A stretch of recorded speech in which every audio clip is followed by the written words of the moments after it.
नमस्कार, स्वागत है आपका। मैं हूं आपके साथ प्रशिता। जी हां, पूर्वांचल में चलेगी शाह की रणनीति। पूर्वांचल के रास्ते प्रदेश की सियासत साधने की तैयारी बीजेपी ने कर दी है।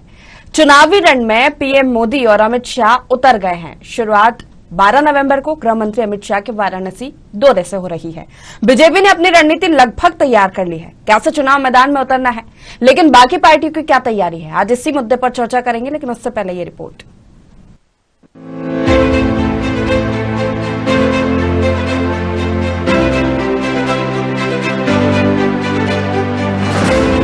गृहमंत्री अमित शाह यूपी में भाजपा की संगठनात्मक 98 जिलों की रणनीति तय करेंगे। इसके लिए सभी 403 विधानसभा प्रभारियों के साथ 98 जिलाध्यक्ष और प्रभारी और 6 क्षेत्र के अध्यक्षों को बुलावा भेज दिया गया है।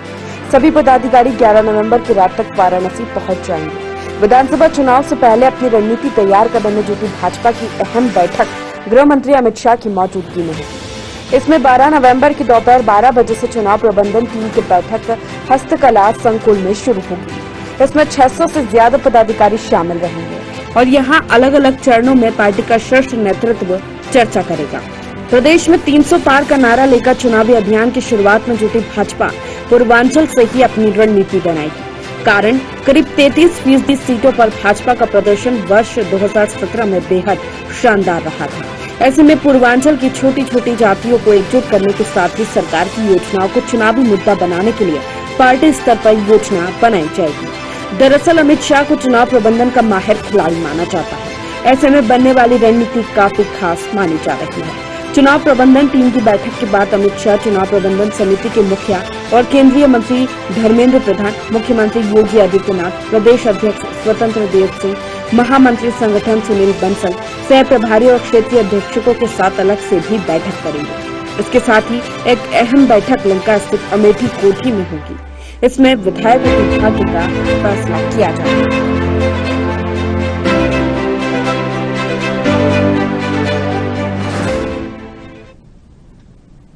उत्तर प्रदेश में आने वाले दिनों में विधानसभा चुनाव होने हैं और सभी पार्टियां आतमखम के साथ मैदान में उतर आई है।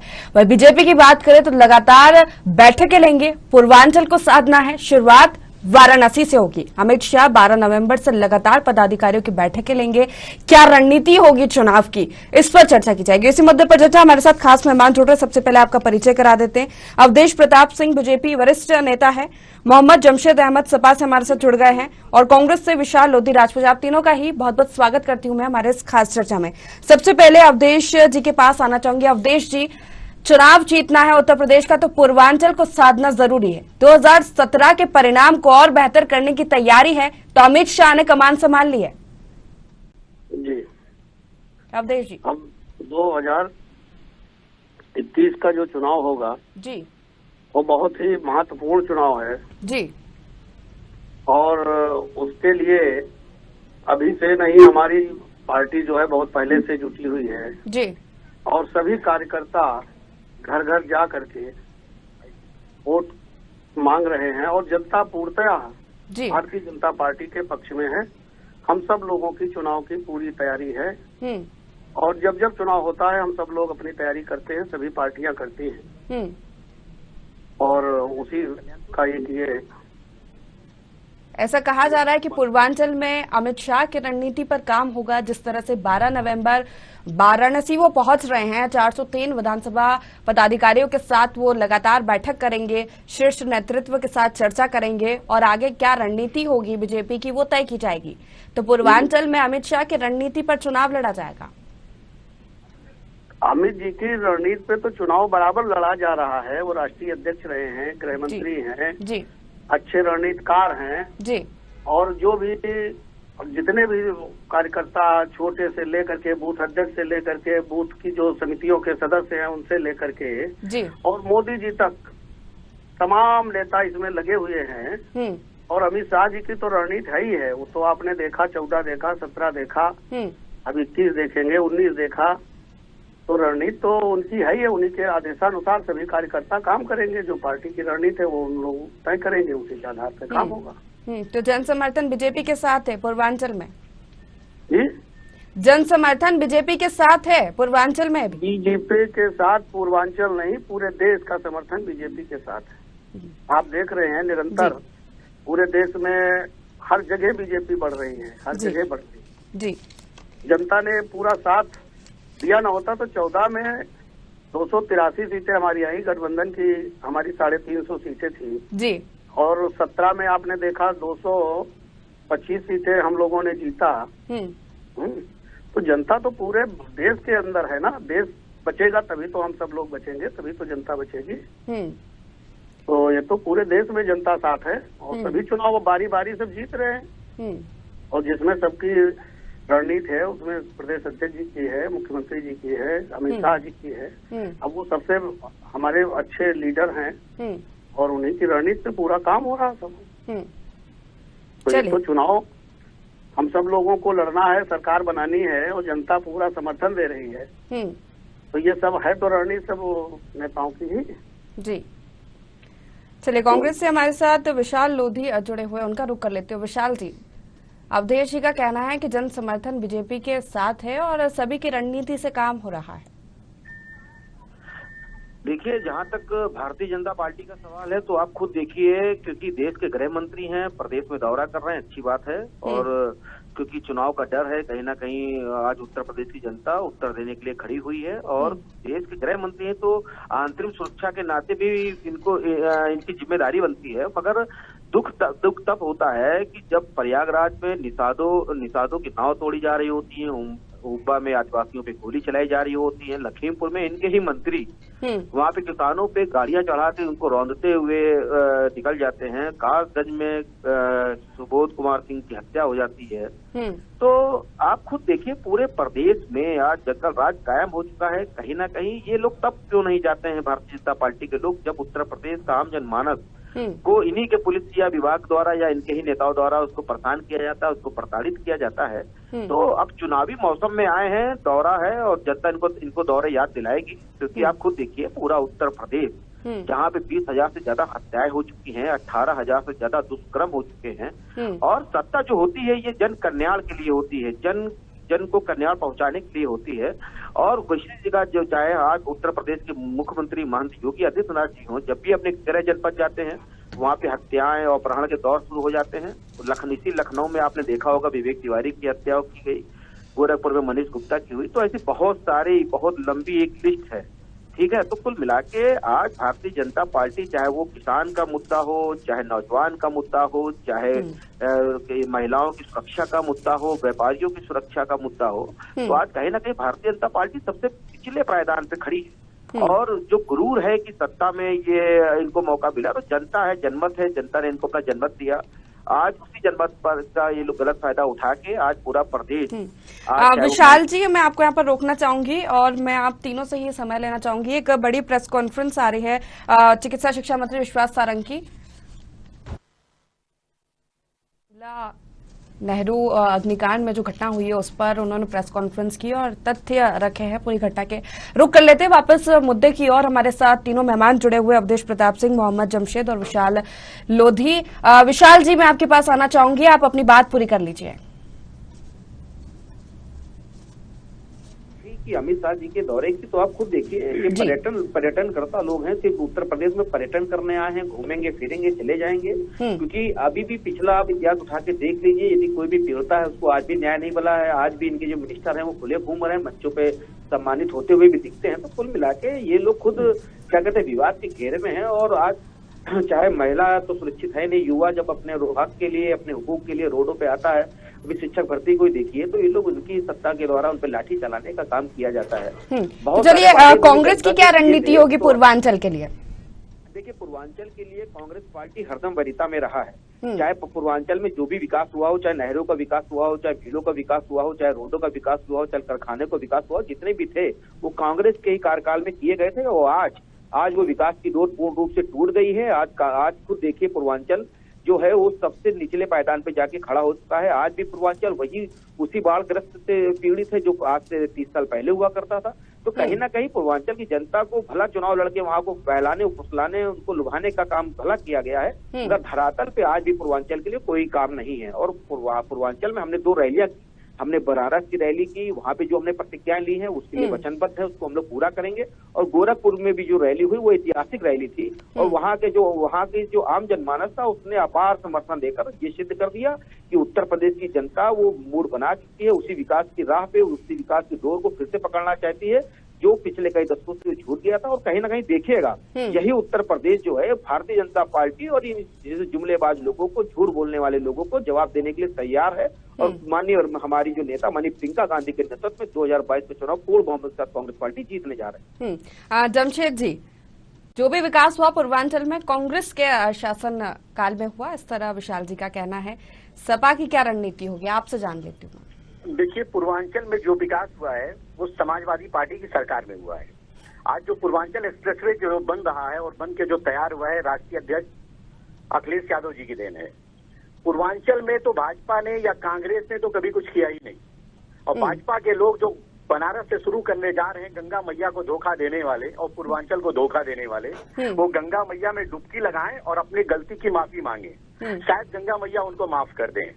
जहां तक विकास की बात है तो समाजवादी पार्टी की सरकार बन रही है और उत्तर प्रदेश के अंदर पूर्वांचल नहीं, पूरा पश्चिम से लेके उत्तर दक्षिण जो भी है सबका विकास हुआ था और फिर विकास होगा।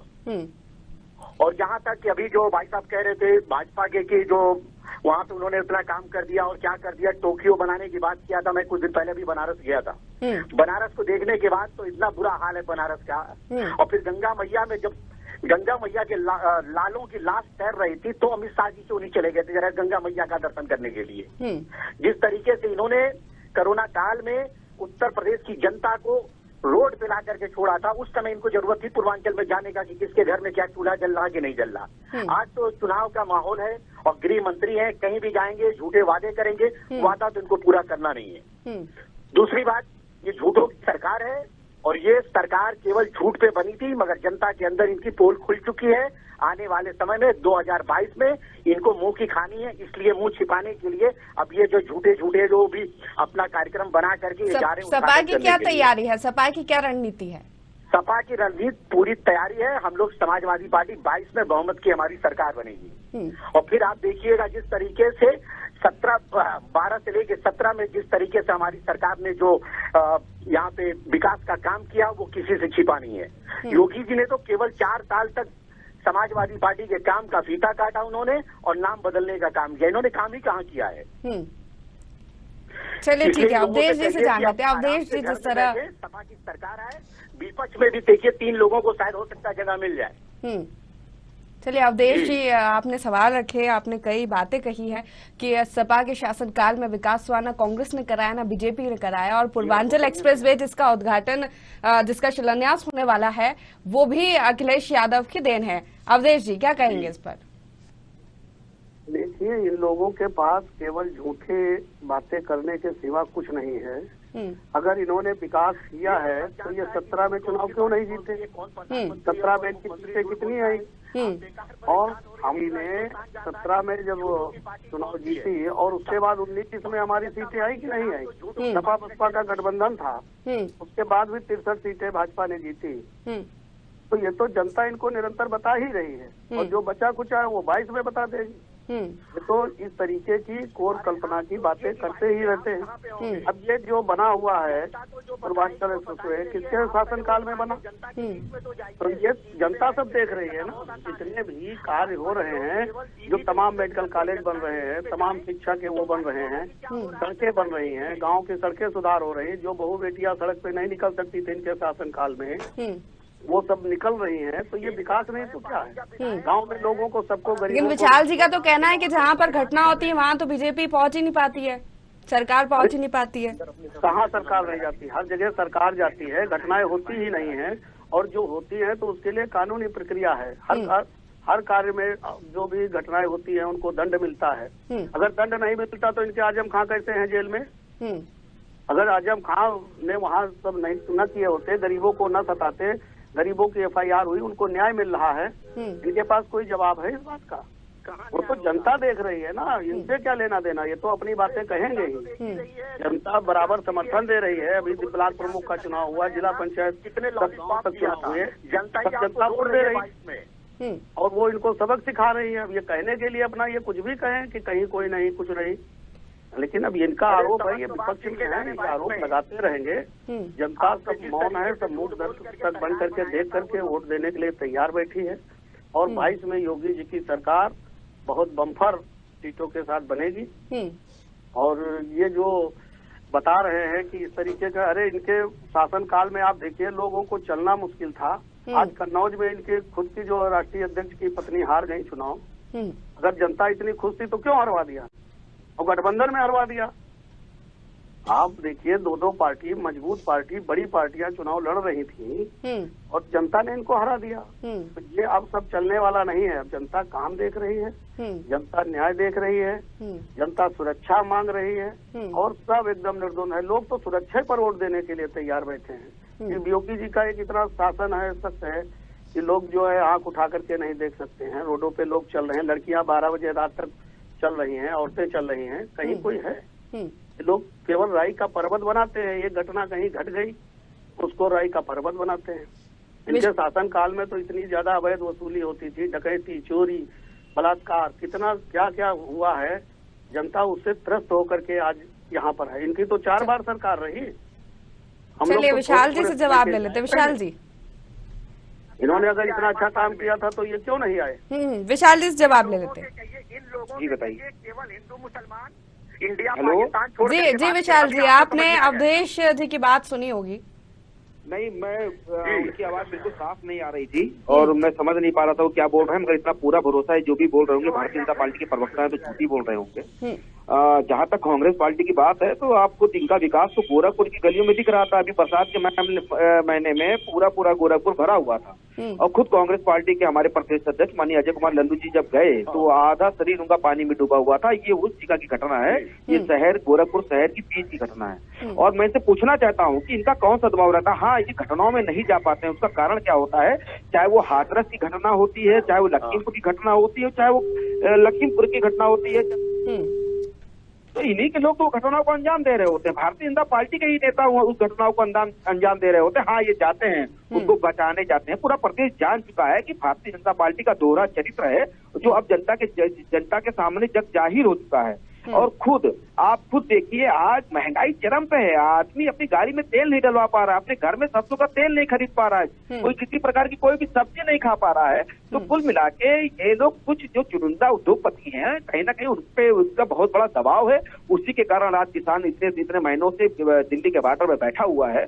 और जहां तक कांग्रेस पार्टी की बात है, देखिए हम लोग ने कभी भी वादे, मन की बात, इन सब पे विश्वास नहीं करते। हम लोग प्रतिज्ञाओं पे विश्वास करते हैं। हमने प्रतिज्ञा ली थी 72,000 करोड़ रुपए किसान का बिल माफ करने के लिए, कर्जा माफ करने के लिए, हमने माफ करके दिखाया। हमने ऐसे बहुत सारे इस देश को उदाहरण दिए हैं और कहीं ना कहीं इस देश को संवारते बनाने में, उसके स्वर्णिम इतिहास सीखने में कांग्रेस पार्टी की अहम भूमिका रही है। और आज माननीय प्रियंका गांधी जी के नेतृत्व में जो प्रतिज्ञाएं ली गई हैं, ये प्रतिज्ञाएं हैं, ये अपने से प्रतिज्ञाएं हैं, क्योंकि हम जो कहते हैं वो करते हैं। चाहे वो महिलाओं को, जो देश की आधी आबादी है उसको पूरे इस उत्तर प्रदेश में 40% जो हम लोग टिकट में हिस्सेदारी देने का काम किए, क्योंकि आज कहीं ना कहीं भारतीय जनता पार्टी के कार्यकाल में यदि सबसे ज्यादा किसी को दबाने का काम किया गया है, किसी को सबसे चोट देने का काम किया है, तो वो महिला वर्ग है। तो माननीय हमारे नेता ने ठाना है कि पूरे प्रदेश में महिलाओं को नेतृत्व देने का काम, उनके हाथ को ताकत देने का काम, उनको हिस्सेदारी देने का काम माननीय प्रियंका गांधी 2022 के चुनाव में करेंगी। और उसी जगह छात्रों के, आज का जो छात्र है कोरोना कार्यकाल में, आप देखिए सबसे ज्यादा यदि किसी को शैक्षणिक नुकसान हुआ है वो प्रदेश के युवाओं को हुआ है।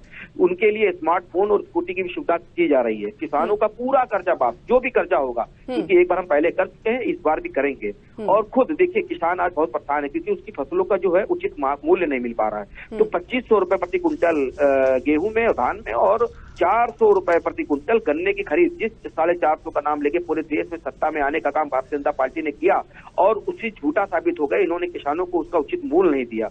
और कोरोना कार्यकाल में जो भी लोग, चाहे क्या कहते हैं कि जो परिवार जो है कोरोना कार्यकाल में जिनकी आर्थिक स्थिति टूट गई है, उनको 25,000 देने का काम, और सबसे बड़ा काम जो है इन युवाओं को नेतृत्व देने का काम, 20 लाख सरकारी नौकरियां माननीय प्रियंका गांधी जी ने वादा किया है और 3 सिलेंडर महिलाओं को फ्री देने का काम किया है, निषादों को, महिलाओं को उनको हक देने की बात की है। तो कहीं ना कहीं जितने भी मुद्दे हम लोग आपसे प्रतिज्ञाएं ले रहे हैं, इन प्रतिज्ञाओं के लिए हम वचनबद्ध हैं, हम इसको पूरा करेंगे। और जहां तक कोरोना काल की बात रही, कोरोना काल एक दुर्भाग्य था इस देश का, इस देश की आर्थिक स्थिति को बिल्कुल बर्बाद कर दिया। मगर एक होता है ना कि यदि वर्तमान सत्ता में थे, इनको सत्ता को मदद करना चाहिए था, चाहे वो देश की बड़ी पार्टी भारतीय जनता पार्टी हो, चाहे उत्तर प्रदेश की क्षेत्रीय पार्टी हो। तो प्रतिज्ञाओं जो ली गई है प्रियंका गांधी द्वारा, ये पूरी वचनबद्ध और खरा उतरेगी कांग्रेस। चलिए जमशेद जी से भी हम पूछ रहे थे। जमशेद जी, सपा क्या मुद्दों पर चुनाव लड़ेगी?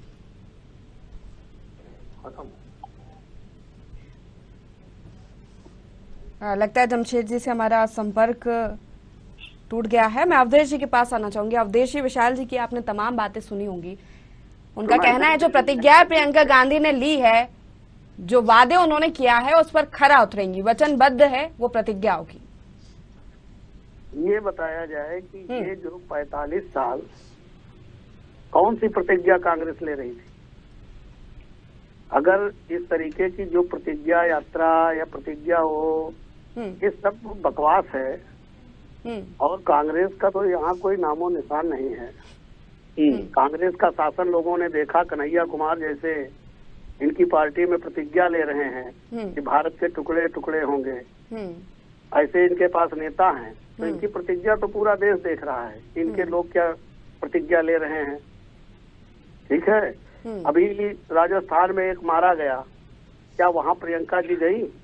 दलित आदमी मारा गया था लाठी डंडे से। आप बताइए उत्तर प्रदेश में अपराध का आंकड़ा कहाँ पहुँच गया? बात की ले रही है कि राई का पर्वत बनाने का है। अभी जो आप देखिए इनके प्रतिज्ञा किस बात की, 33% महिलाओं को इन्होंने आरक्षण देने के लिए कहा कि टिकट हम देंगे। आज इनकी पार्टी में पूछिए, इतने पदाधिकारी हैं, खुद किस चीज की प्रतिज्ञा ले रहे हैं? देश को मिटाने की प्रतिज्ञा ले रहे हैं। हमारी पार्टी ने, हमारे नेता ने 370 हटाया, देश बचाया, आतंकवादी मारे जा रहे हैं, इस बात की प्रतिज्ञा लेनी चाहिए इनको कि हाँ आतंकवादी मारे जाएंगे। ठीक है, अब इनकी प्रतिज्ञा समझे में नहीं लोगों की आ रही कि कौन सी प्रतिज्ञा लिया है, क्या किया है। अब ये है जिनकी पार्टी है, अपना प्रतिज्ञा ले, चाहे कुछ भी करे। जनता प्रतिज्ञा ले चुकी है, भारतीय जनता पार्टी का शासन उसको चाहिए, विकास के नाम पर, हर चीज के नाम पर। आप देखिए भारतीय जनता पार्टी ने तमाम किसानों को ये केसीसी का ऋण किसने दिया? अटल बिहारी वाजपेयी ने दिया। इनके कांग्रेस के शासन काल में तो तमाम लोगों की जमीनें बिक गई, छोटे छोटे लोन लेकर के इनकी जमीनें बिक गई। इस बात की ये प्रतिज्ञा ले रही। इनकी प्रतिज्ञा कांग्रेस की कोई प्रतिज्ञा है? कांग्रेस की प्रतिज्ञा केवल देश बांटो, राज करो। भारतीय जनता पार्टी की प्रतिज्ञा है कि हम पूरे राष्ट्र एक रहेगा, समाज एक रहेगा। आज मोदी जी ने नारा दिया है, सबका साथ, सबका विकास, सबका विश्वास। आप उसी आधार पे काम हो रहा है, कहीं पर कोई न बंटवारा है न कुछ है। जो प्रतिज्ञा लेनी चाहिए वो प्रतिज्ञा इनको लेनी चाहिए। इनको तो सबको राजनीति से संन्यास ले करके भारतीय जनता पार्टी सपोर्ट करना चाहिए, भारतीय जनता पार्टी जिताने सपोर्ट करना चाहिए। भारतीय जनता पार्टी की जो अच्छाइयां हैं उनकी बताने की प्रतिज्ञा। चलिए, समय की कमी अवधेश जी, विशाल, इसी बात पर विशाल जी से आखिरी कमेंट ले लेती हूँ मैं। देखिए, ये दुर्भाग्य है देश की जनता के। देश की जनता ने जिसको पूरा क्या कहते हैं सत्ता में आने का मौका दिया, आज वो जनता के हित की सारी बातें उनको झूठे और जुमले साबित हो रहे हैं। क्योंकि वो दुर्भाग्य है, क्योंकि खुद इन्होंने पिछले 4.5 साल तक जनता को सिर्फ जुमले देने का काम किया है, झूठ बोलने का काम किया है। और उत्तर प्रदेश की जनता बिल्कुल जान चुकी है, वो पहचान चुकी है इन लोगों को। आप देखिएगा 2022 में इनको फिर से उसी वनवास में डालने जा रही जिस वनवास में इन्होंने पूरा समय बिताया। कांग्रेस पार्टी माननीय प्रियंका गांधी जी के नेतृत्व में सरकार बना। निश्चित ही वो तो आने वाले समय में पता लग ही जाएगा जब किसका जन समर्थन किसके पास है। आप तीनों का ही बहुत बहुत शुक्रिया हमारे साथ इस चर्चा में शामिल होने के लिए। किसकी रणनीति काम करेगी? अवधेश प्रताप सिंह, मोहम्मद जमशेद और विशाल लोधी हमारे साथ जुड़े हुए थे। आप तीनों का बहुत बहुत शुक्रिया। और जिस तरह से हम बात कर रहे थे कि पूर्वांचल में चलेगी अमित शाह की रणनीति, जी हाँ, 12 नवंबर से लगातार बैठकें करेंगे पदाधिकारियों के साथ, चुनाव प्रबंधन के साथ। आने वाले चुनावों में क्या रणनीति होगी पूर्वांचल में, पूरी तय की जाएगी अमित शाह द्वारा। लेकिन जन समर्थन किसके साथ होगा ये तो आने वाले समय में पता लगेगा। तो फिलहाल के लिए इतना ही, लेकिन आप बने रहिए साधना न्यूज के साथ।